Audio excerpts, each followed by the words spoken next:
కొత్తగూడెం జిల్లాలో బూర్గంపాడులో దారుణం చోటు చేసుకుంది.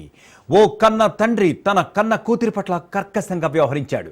కూతురు అని కూడా చూడకుండా కాలితో తన్నాడు ఈ సైకో తండ్రి. తండ్రి రమేష్ పై ఐసిడిఎస్ సూపర్వైజర్ ఫిర్యాదు చేశారు. దీంతో పోలీసులు కేసు నమోదు చేసుకుని దర్యాప్తు చేస్తున్నారు.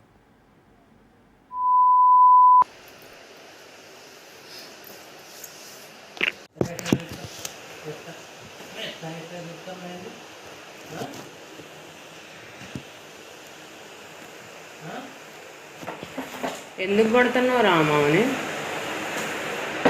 ఎందుకు కొడుతున్నావు రాము?